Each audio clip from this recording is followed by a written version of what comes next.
Paz seja convosco. Amém. Louvamos a Deus por essa feliz oportunidade que o Senhor nos concede de mais uma vez estarmos na sua casa, aprendendo mais daquele que é o único Deus, aquele que é bendito, aquele que é o glorioso, o majestoso, o incomparável, o leão da tribo de Judá, a raiz de Davi, aquele que era, que é e aquele que há de vir.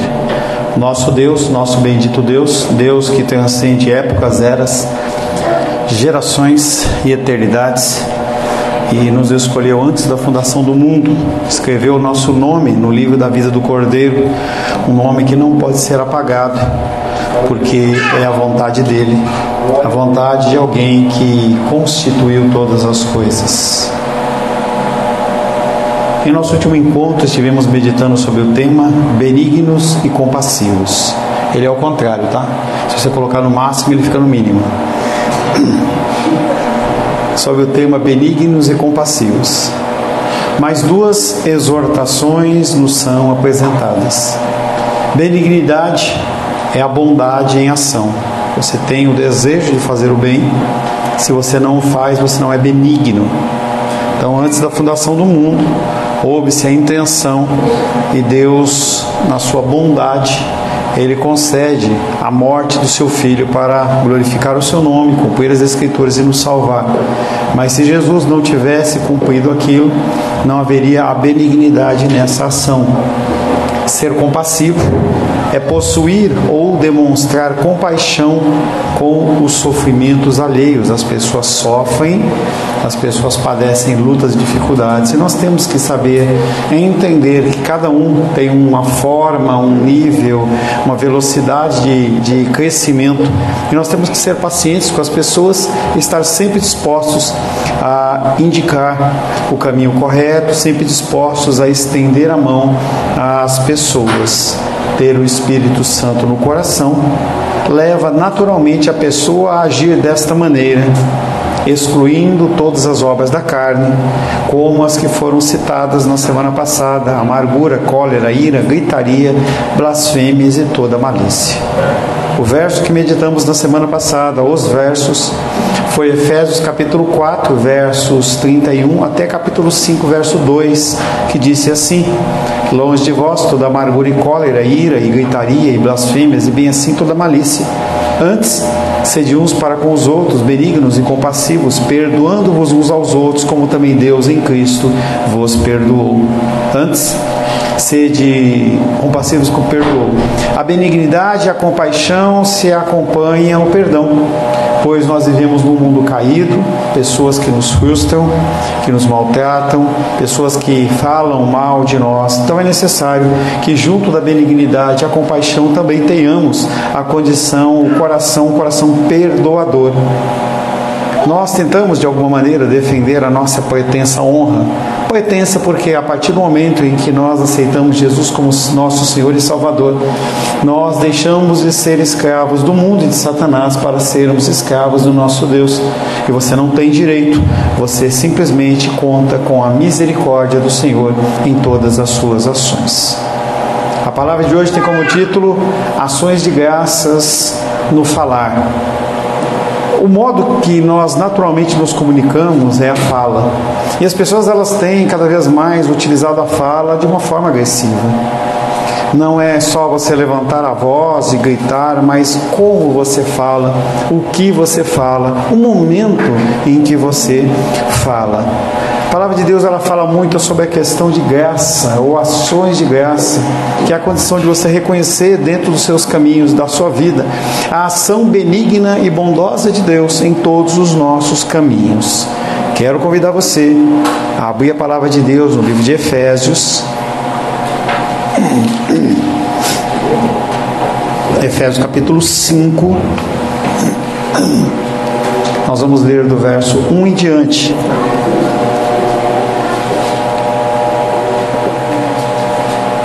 Se você pode, fique de pé em reverência à palavra de Deus. Vamos ficar de pé, Helena, em reverência ao Senhor. Daqui a pouquinho você senta de novo, tá? Isso aí, Júlia. Assim diz a palavra de Deus no livro de Efésios, capítulo 5, verso 1 em diante. Sede, pois, imitadores de Deus como filhos amados, e andai em amor como também Cristo nos amou, e se entregou a si mesmo por nós, como oferta e sacrifício a Deus em aroma suave. Mas a impudicícia e toda sorte de impurezas ou cobiça nem sequer se nomeie entre vós, como convém aos santos, nem conversação torpe, nem palavras vãs ou chocarrices, coisas essas inconvenientes, antes, pelo contrário, ações de graças. Sabei, pois, isto: nenhum incontinente ou impuro ou avarento que é idólatra tem herança no reino do Cristo e de Deus. Ninguém vos engane com palavras vãs, porque por essas coisas vem a ira de Deus sobre os filhos da desobediência. Portanto, não sejais participantes com eles, pois outrora erais trevas, porém agora sois luz. Andai como filhos da luz, porque o fruto da luz consiste em toda bondade, justiça e verdade, provando sempre o que é agradável ao Senhor. E não sejais cúmplices nas obras infrutíferas das trevas, antes, porém, reprovai-as. Palavra do Senhor, amém? Senhor, te louvamos, te bendizemos e te glorificamos pelo privilégio de lermos a tua palavra. Quero, Pai querido, pedir que o Senhor fale conosco, que o Senhor possa, Pai querido, através do teu Espírito Santo, iluminar o nosso entendimento, que nós recebamos, Pai querido, uma mensagem santa do teu altar. Peço, Pai querido, que o Senhor me capacite humildemente, Senhor, a falar aquilo que procede de ti. Oro em nome de Jesus. Amém. Podem se assentar em nome de Jesus. Para os pais, antes de iniciarmos a palavra, tive um bom diálogo com o Felipe hoje à tarde, e eu vou começar não chamar a atenção, mas eu vou tentar atrair a atenção dos menores. Quando eu digo menores, eu digo Manu, digo Heloísa, Helena e Júlia, com o objetivo de elas estarem prestando atenção no culto. Então não vou estar chamando a atenção de nenhuma criança, e sim atraindo a atenção. Tudo bem? A palavra que nós vamos meditar nesta noite, se Deus assim o permitir, é Efésios capítulo 5, versos de 1 a 4. Nós já meditamos na semana passada do verso 1 e 2, mas para dar um melhor entendimento, eu comecei do verso 1 e vou repetir a leitura, que diz assim: Sede, pois, imitadores de Deus, como filhos amados, e andai em amor, como também Cristo nos amou, e se entregou a si mesmo por nós, como oferta e sacrifício a Deus em aroma suave. Mas a impudicícia e toda sorte de impurezas ou cobiça nem sequer se nomeie entre vós, como convém a santos. Nem conversação torpe, nem palavras vãs ou chocarrices, coisas essas inconvenientes, antes, pelo contrário, ações de graças. Efésios ainda, não Gálatas, por gentileza.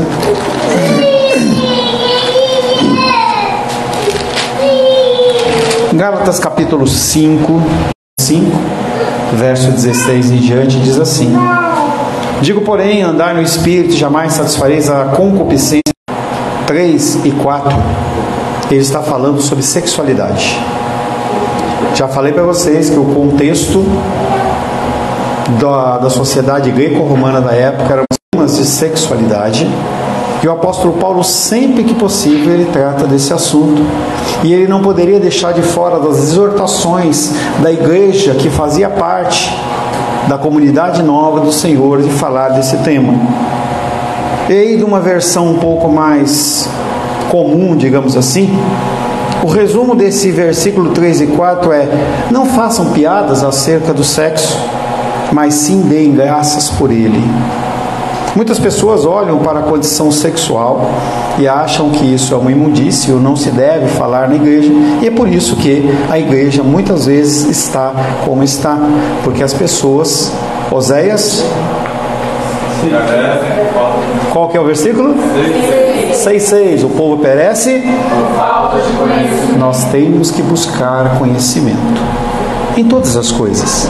Você tem que estar ávido em estar buscando todas as coisas em conhecimento para que você possa ser capacitado a fazer sempre o seu melhor. Paulo, ele volta-se da condição altruísta, ou seja, eu olhar para mim, para sair para o lado oposto, a condição da autossatisfação, do amor genuíno, para uma perversão dele que é chamada de concupiscência. Então o apóstolo Paulo está falando, começou a falar sobre a posição do altruísmo, em que quem tem que sofrer sou eu, quem tem que abrir mão sou eu, e agora ele começa a exortar a condição das pessoas que buscam no sexo a autossatisfação, buscam o seu prazer apenas. As palavras gregas para indecência e impureza, que são as mesmas palavras que estão em Gálatas 5,16, falando sobre prostituição, impureza e lascívia, eles abrangem de uma forma muito completa a condição da perversão sexual. Todas as relações sexuais fora do contexto ordenado por Deus em um casamento pactual amoroso, qualquer coisa fora disso é pecado. Falo para os jovens casados, falo para os que não são casados. Há muitas formas de indecências e impurezas que as Escrituras condenam. Essa ideia de que entre quatro paredes tudo pode ser uma coisa do ser humano, mas não é de Deus. E Deus, ele coloca tudo sobre uma norma muito clara. Casamento, pode-se haver sexo. Sem casamento, qualquer sexo ele é impuro. Mas a gente vê aquele filme do romance, não importa. Para Deus aquilo ali é uma mácula, é o que nós falamos hoje pela manhã, você tomar o santo nome do Senhor em vão. Uma condição de você olhar para uma coisa que Deus te dá abençoada e você tornar ela maculada. A eles Paulo acrescenta a cobiça, porque esses pecados são uma forma especialmente degradante dela, saber a cobiça do corpo de outra pessoa para um prazer egoísta. Muitos de vocês já passaram por um aconselhamento em que eu falei, não faça, não pratique. A ação sexual fora dos padrões das Escrituras, elas são estritamente condenadas, e o Senhor olha e fala assim, isso aí é uma manifestação da cobiça do seu corpo, do seu ser. Eu quero algo mais do que Deus quer, e eu faço o que? Eu suplanto, eu passo por cima da lei de Deus para cumprir os desejos do meu coração. E ele vem falando que isso é idolatria. E os idólatras não entrarão no reino dos céus. É algo muito sério quando a gente fala da espiritualidade, das coisas pertinentes à vida eterna, em que a gente esquece que a nossa vida aqui temporal, ela passa como um relâmpago, em que num dia você tem a idade do Daniel e no outro dia você tem a minha idade, e assim vai, até que você simplesmente vai encontrar o Senhor na eternidade. É um tempo muito rápido aqui, mas que dependendo de como você vive aqui, você está sinalizando para onde você vai. E nós temos que olhar também para a condição sexual com muita sabedoria. O 10º mandamento, o Êxodo 20, abre por gentileza.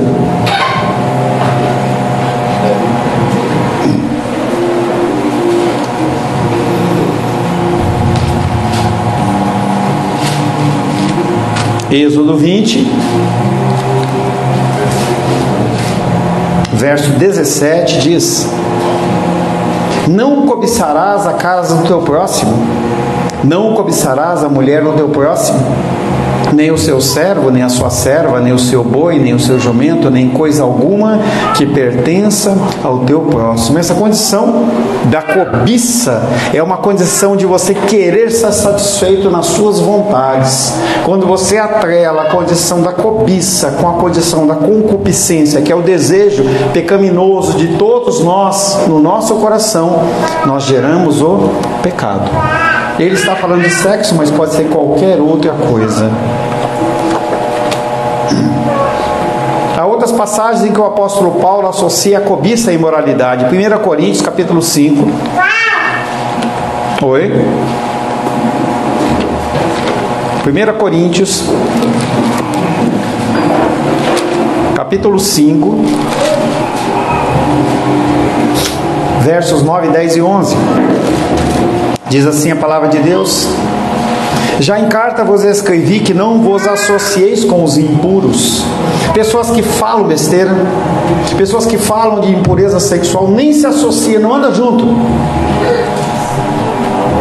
Refiro-me, e com isto, não propriamente aos impuros deste mundo, ou aos avarentos, ou roubadeiros, ou idólatras, pois nesse caso teríamos de sair do mundo. Ele não está falando de pessoas que são pecadoras, ele está falando de pessoas ímpias.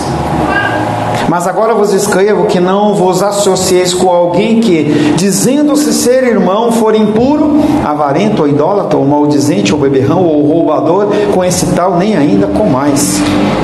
Você entende a gravidade da coisa? Pessoas que se dizem crentes, que se dizem cristãos e não agem como cristãos, eles envergonham o nome do Senhor. 1 Coríntios ainda, capítulo 6, versos 9 e 10.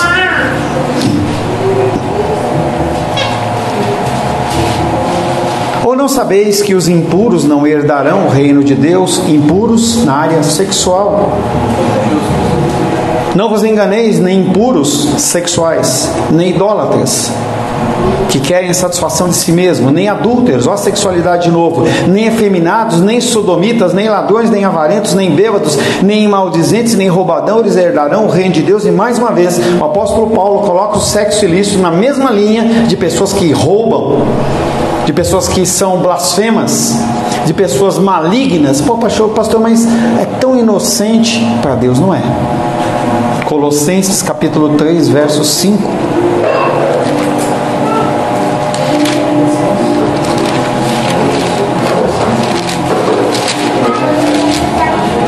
Gálatas, Efésios, Filipenses, Colossenses 3, 5. O que fazer? Como lidar? Como agir? Colossenses 3, 5. Fazei, pois, morrer a vossa natureza terrena, prostituição, novamente, impureza, paixão lasciva, desejo maligno e a avareza, que é idolatria. E por estas coisas é que vem a ira de Deus sobre os filhos da desobediência. E o apóstolo Paulo está falando: vocês não são filhos da desobediência, vocês são filhos de Deus. Ajam como Deus está dizendo que vocês têm que agir. Ou então, como diz a gíria, vaza, vai fazer outra coisa. O caminho cristão é um caminho reto e você não pode se desviar nem para a esquerda nem para a direita. Se você tem o desejo de se desviar para a esquerda e para a direita, vá fazer qualquer outra coisa ao invés de ser cristão. Desse modo, segundo Paulo escreve, toda forma de imoralidade sexual não deve quer nem ser citada, pensada ou sugerida. Rodas de amigos, quando você encontra os seus amigos cristãos ou não cristãos, o churrasquinho, depois de 2, 3 copinhos de cerveja, você vai estar lá e aí começa aquela conversinha e começa a falar e começa a baixar o nível. A palavra de Deus diz: você deve eliminar isso da sua vida. Isso não é abençoado. Se você coloca isso, você permite que essa coisa comece a entrar na tua mente, ela vai povoar e vai habitar no seu coração de tal maneira que vai criar raízes. E quando menos você esperar, você está praticando aquilo que você condena, que você vai ser considerado por Deus como igual aos ímpios. Não somente devemos evitar a sua prática, já falamos que no Antigo Testamento era muito valorizada a condição da prática. Quando você passa para o Novo Testamento, só de você pensar e imaginar, você já cometeu o pecado. Não somente devemos evitar a sua prática, como também evitar pensar, falar sobre ela, pois deve ser totalmente banido da comunidade cristã. E isso tem que começar por você. O seu pecado, a sua mente, a lascívia do seu coração, ela contamina a igreja. Quando você canta louvores, a Ele a glória, você levanta as mãos, Deus olha e fala: mãos imundas. Mãos imundas.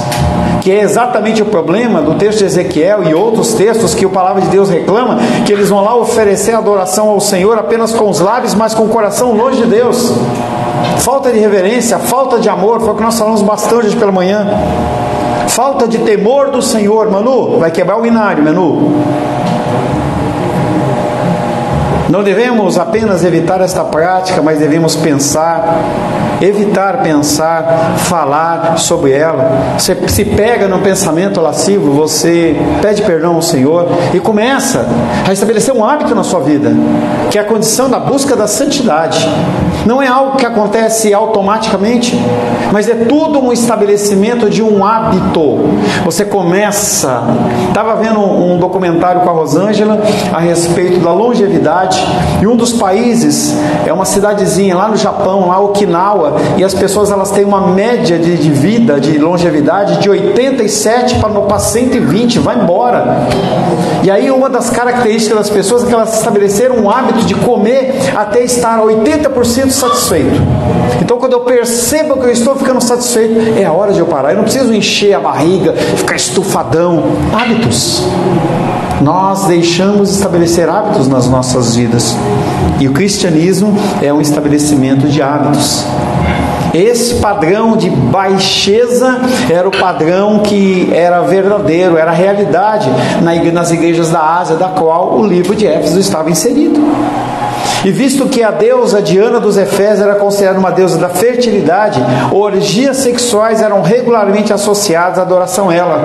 Então se associava a sexualidade com a condição da adoração a Diana. É disso que vem essa ideia que a gente pensa que, por exemplo, o sexo é imundo. Não é imundo. Nós temos que parar com essa associação da imundície. Quando nós pensamos no verso 4, que nós acabamos de ler, essa imoralidade, ela transcende a pecaminosidade, ela entra no contexto de vulgaridade. Não é uma coisa simplesmente praticada, ou uma coisa que você torce o nariz, é uma coisa que te dá vontade de vomitar. Tem coisas que você olha e te dá horror. Tem coisas que você pensa e você fala assim, como que a pessoa conseguiu fazer tal coisa? É isso que o apóstolo Paulo está falando. As pessoas elas vão transcendendo a condição até entrar na condição da vulgaridade. A conversa torpe, que nós já dissemos, significa obscenidade, e tanto as palavras vãs quanto as chocarrices, elas são uma alusão às piadas grosseiras. Uma das condições que as pessoas mais usam dentro das condições de fazer piada é através do sexo. As pessoas usam a sexualidade, que é um presente de Deus, uma dádiva do Senhor, para fazer piada. Isso não tem nada de agradável ao Senhor. Todas as três expressões referem-se a uma mente suja, expressando-se em conversa suja, coisas essas que não são aceitáveis aos de Cristo. Você é cristão? Purifica o seu falar, purifica a sua mente.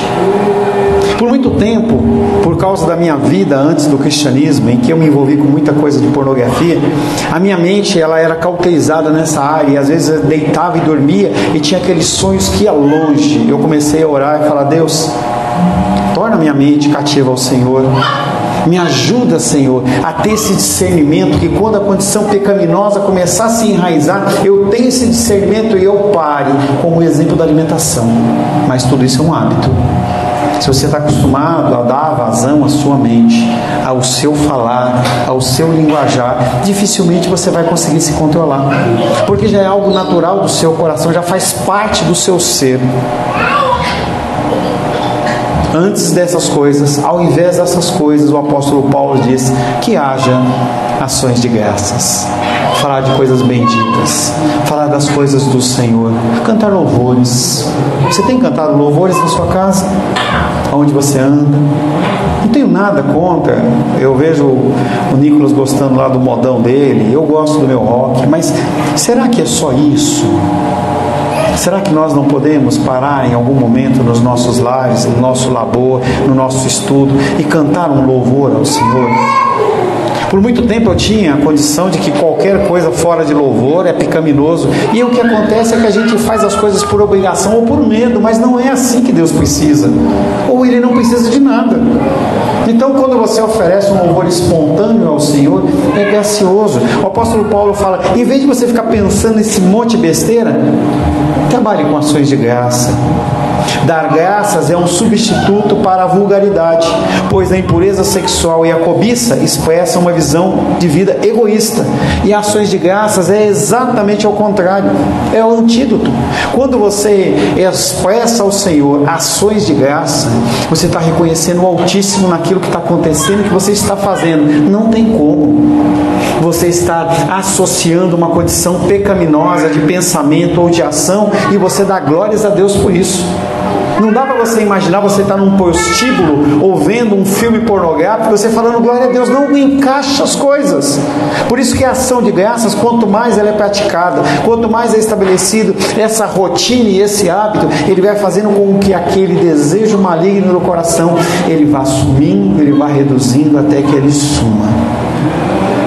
Trata-se do reconhecimento da generosidade de Deus. E você pode me perguntar: Pastor Paulo, então o sexo é algo ruim? Não. O sexo foi criado por Deus, e Ele diz: tudo que eu criei é bom. O problema não está em você falar de sexo ou de você não falar de sexo. Sem dúvida, os cristãos, eles sempre cultivaram essa ideia de que o sexo é ruim. Parece que os cristãos não gostam da prática do sexo.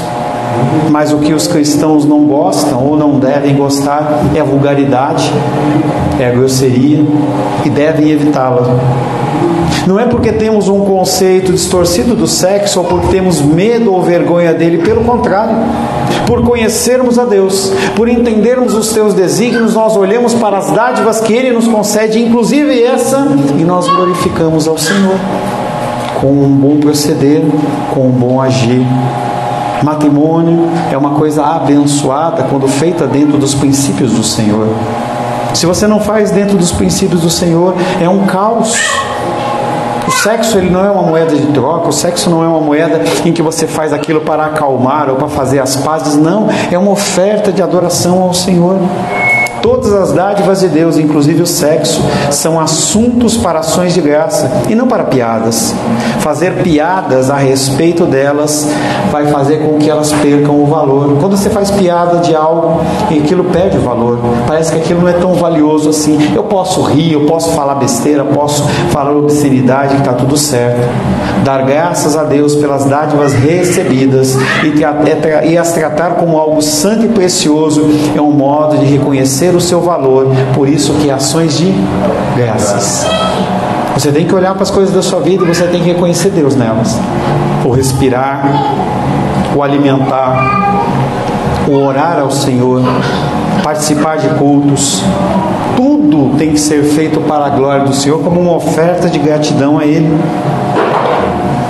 Qual é o tema que passou desse capítulo 4 para o verso 5? A gente vê que há uma continuidade do capítulo 4 de Efésios para o capítulo 5.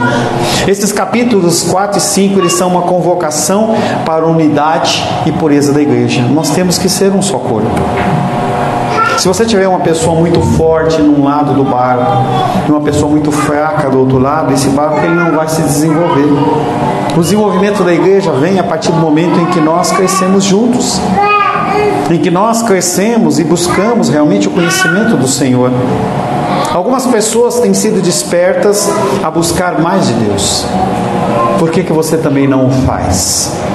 Por que você não entende que essa busca do conhecimento de Deus vai fazer com que não só a sua vida, não só a sua família, mas também a igreja e a sociedade, elas possam ser mais santificadas e purificadas? Capítulo 4 e 5 falam disso. Ele fala da experiência cristã, aquilo que eu sou, da teologia cristã, daquilo que eu creio e como eu me comporto diante daquilo que eu sou e daquilo que eu creio. Como que você se comporta diante das pessoas, nos negócios, nas situações do dia a dia? Será que você vive aquilo que você diz que você crê? Esse é o grande X do cristianismo.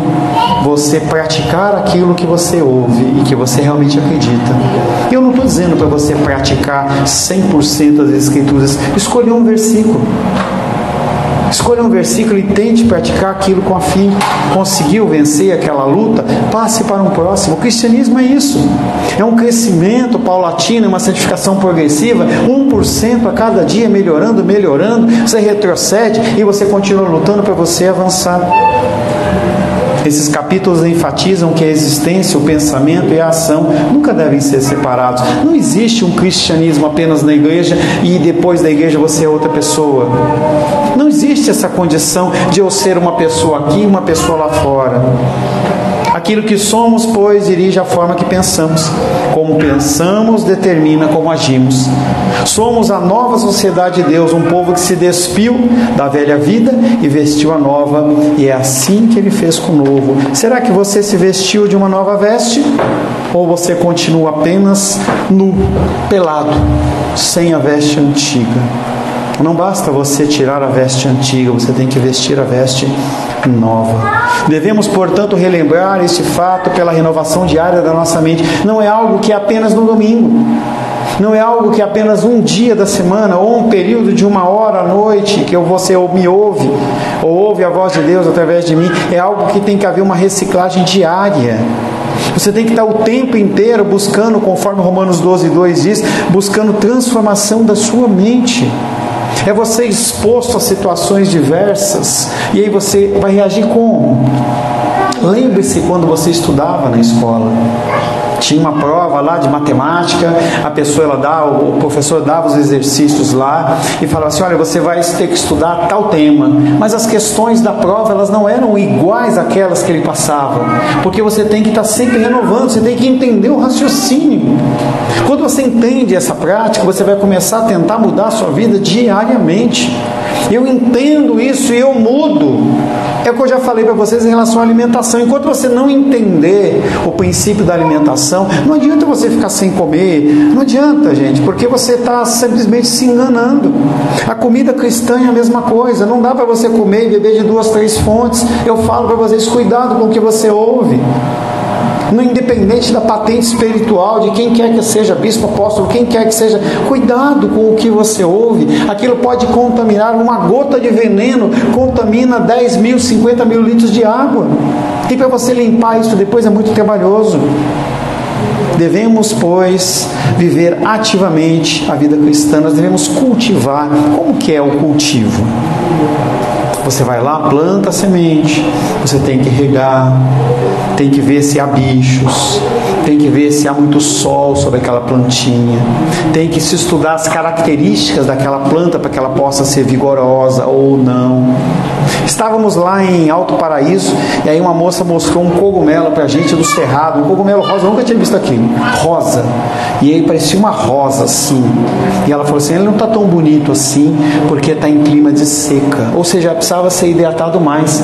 A vida cristã é a mesma coisa, você tem que entender o processo cristão e você estar mudando e se transformando dia após dia. E você tem que entender que a santidade, ela não é você boiando. Uma das fotos que eu postei lá da nossa viagem, a Rosângela estava boiando lá no meio do rio. O cristianismo não é você boiando, é você agindo ativamente, segundo a graça do Espírito Santo. Não atiça o cara, não atiça ele, né? Entendeu? Aí não dá. Não é você boiando, é algo ativo. E muito mais você nadando do que você boiando. Devemos deliberadamente deixar toda a conduta que é incompatível com a nossa nova vida em Cristo e revestirmos de um novo estilo de vida compatível com ela. 2 palavras se destacam resumindo esse tema de união e pureza. Efésios 4:1, por favor.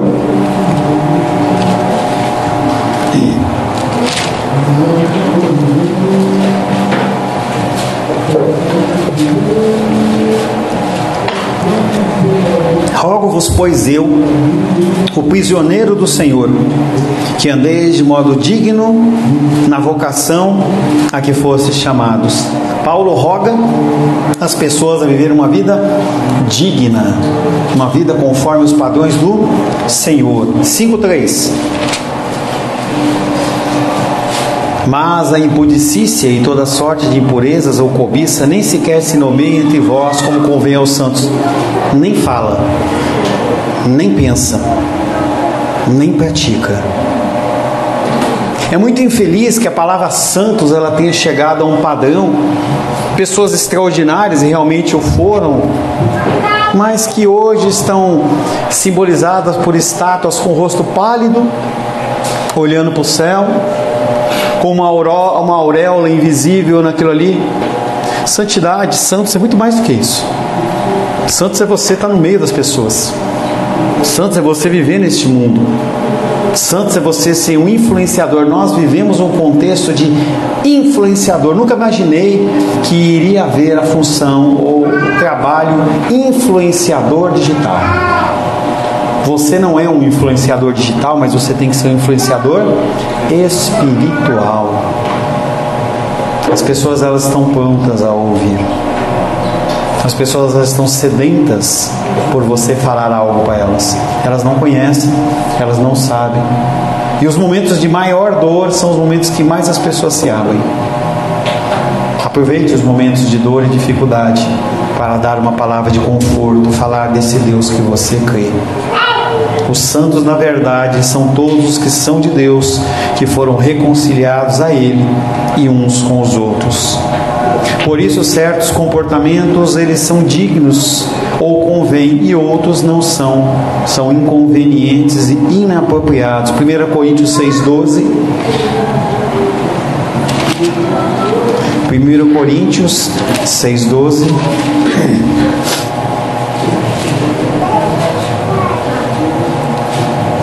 Daniel? 1 Coríntios 6,12.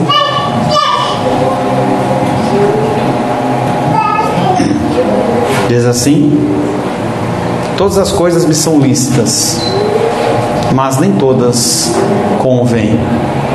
Todas as coisas me são lícitas, mas eu não me deixarei dominar por nenhuma delas. Ele vem falando sobre condições lícitas e ilícitas, tanto uma como a outra. Você não pode se deixar dominar. 1 Coríntios capítulo 10, versos 23 a 25. 1 Coríntios 10, 23 a 25 diz: todas as coisas são lícitas, mas nem todas convêm. Todas são lícitas, mas nem todas edificam. Ninguém busque o seu próprio interesse, sim o de outrem. Comei de tudo o que se vende no mercado, sem nada perguntares por motivo da consciência. Voltando ao 23, mas nem todas edificam. Ele acrescenta uma condição, ele faz mais um complemento. Eu posso fazer qualquer coisa, nem tudo me convém e nem tudo me faz crescer, nem tudo me faz ser uma pessoa melhor. Que ninguém diga que a doutrina não importa. A doutrina importa sim. O ensino do Senhor necessitado para nós, ele não pode ser abandonado. A boa conduta surge da boa doutrina. Quanto mais você ouve as coisas do Senhor, mais você se alinha a Ele. Por isso que eu digo, as crianças, elas têm que prestar atenção, porque elas prestando atenção, elas vão começar a buscar receber fragmentos no seu coração. Quando você menos esperar, da mesma maneira que as crianças, elas vão pegando palavras soltas, daqui a pouco elas começam a formar frases, vai ser a mesma coisa dentro do âmbito cristão. Quando você menos esperar, uma criança como essa, ela está ajoelhando orando, ou está lendo as escrituras. Basta apenas você criar o hábito. É somente depois de termos entendido claramente que somos em Cristo, quem somos em Cristo, que crescerá em nós o desejo de viver uma vida digna da nossa vocação. Enquanto você não crer, enquanto você não conhecer a Deus, enquanto você continuar vivendo um cristianismo superficial, o que vai acontecer? As coisas espirituais podem até te atrair, mas não levam você a uma mudança de comportamento. Você não vai mudar. Tudo isso serve para que nós possamos ter o nosso caráter moldado ao caráter de Cristo, para que nós possamos fazer parte dessa nova sociedade, a sociedade de Deus, que cada vez mais vai ser perseguida, cada vez mais ela vai ser chacoteada, chicoteada. Eu queria falar chacota, não sei como fala chacota nessa expressão. Volto com vocês, estava lá com a Rosângela lá em Cavalcante, eu olhava e falava assim: quantas pessoas perdidas, pessoas que não têm nem futuro, nem social, nem financeiro, nem espiritual, nem coisa nenhuma. Pessoas perdidas. A gente estava sentado lá e os caras começaram um negócio, a gente levantava porque era incômodo estar naquele local. Fomos para uma prainha, estávamos lá sentados e uma moça no meio de uma roda falando que ela recebia pombagira. E ela começou a descrever, aquilo começou a fazer um mal tão grande. Eu falei, tá mal, né? Vamos embora, vamos. Não vamos compactuar com uma coisa como essa. Não fui participado a dar minha opinião nem nada. Eu não tenho que introduzir uma coisa ali que não era o contexto. Mas eu vi ali pessoas perdidas. As pessoas, ela citava as experiências com o cavalo daquela pombagira e ela achava uma coisa legal. E um rapaz lá olhava para ela e falava assim, mas isso aí não é uma violência contra você? Você querer fazer uma coisa e você não conseguir? Ela saber que você não gosta de uma tal bebida alcoólica e o capeta lá pegar e fazer ela beber 1 litro de um conhaque, não sei das quantas lá que ela citou. A pessoa está tão cega que ela não consegue enxergar. Nós temos que ser luz aonde nós estamos. Nós não vivemos numa comunidade fechada, num cercado. Vamos comprar uma fazenda e a gente vai viver dentro dessa fazenda, a gente não tem acesso com ninguém, só 1 ou 2 pessoas têm leva lá os produtos que a gente produz para vender. A sociedade não é essa. O cristianismo não é esse. Também não é a condição dos budistas ou dos freis, das mulheres, das pessoas que vão nos conventos e se trancafiam no local, também não. É um local onde nós temos que viver e conviver todos os dias com essas lutas e dificuldades, mas sendo luz. Amém? Feche seus olhos. Supremo governante dos mundos, visível e invisível, meu coração é levado a buscar-te por tuas maravilhosas graça e misericórdia. Tu conservas diante de mim viva a minha conversão, o alvorecer da minha primeira consolação espiritual, quando atravessei o meu mar vermelho de um modo inesperado. Alegro-me então por aquela travessia inimaginável que me libertou do terror do pecado, estando quase desesperado pela minha vida. Me alegro agora porque isso está fresco e claro em minha mente. Minha alma se derrama quando me lembro daqueles teus dias comigo, nas quais, criatura pobre e indigna, sem sabedoria, para caminhar nem força que me valesse, fui posto sob a feliz necessidade de viver de ti, de encontrar as tuas desmedidas consolações. Tu és o meu tesouro divino, no qual habita toda a plenitude, minha vida, esperança, alegria, paz e glória. Que eu seja diariamente mais conformado à tua imagem, com a mansidão e a serenidade do Cordeiro em minha alma, e o sentimento da bem-aventurança celestial, onde anseio juntar-me aos anjos, onde a imagem do meu adorado Salvador será totalmente restaurada em mim, para que então eu esteja pronto para alegá-lo e servi-lo. Não temo olhar a face do Rei, porque sei que serei tomado, não exterminado deste mundo. Até lá, Pai, peço que deixe-me então brilhar e arder por Ti. E quando chegar a grande e última mudança, me faz despertar a Tua semelhança, deixando para trás um exemplo que Te glorificará, enquanto meu espírito se alegra no céu, e seja abençoada a minha memória sobre a terra, com aqueles que comigo viveram e que Te louvam pela sua existência. Oro em nome de Jesus. Amém. Graças ao nosso bom, querido e amado Deus.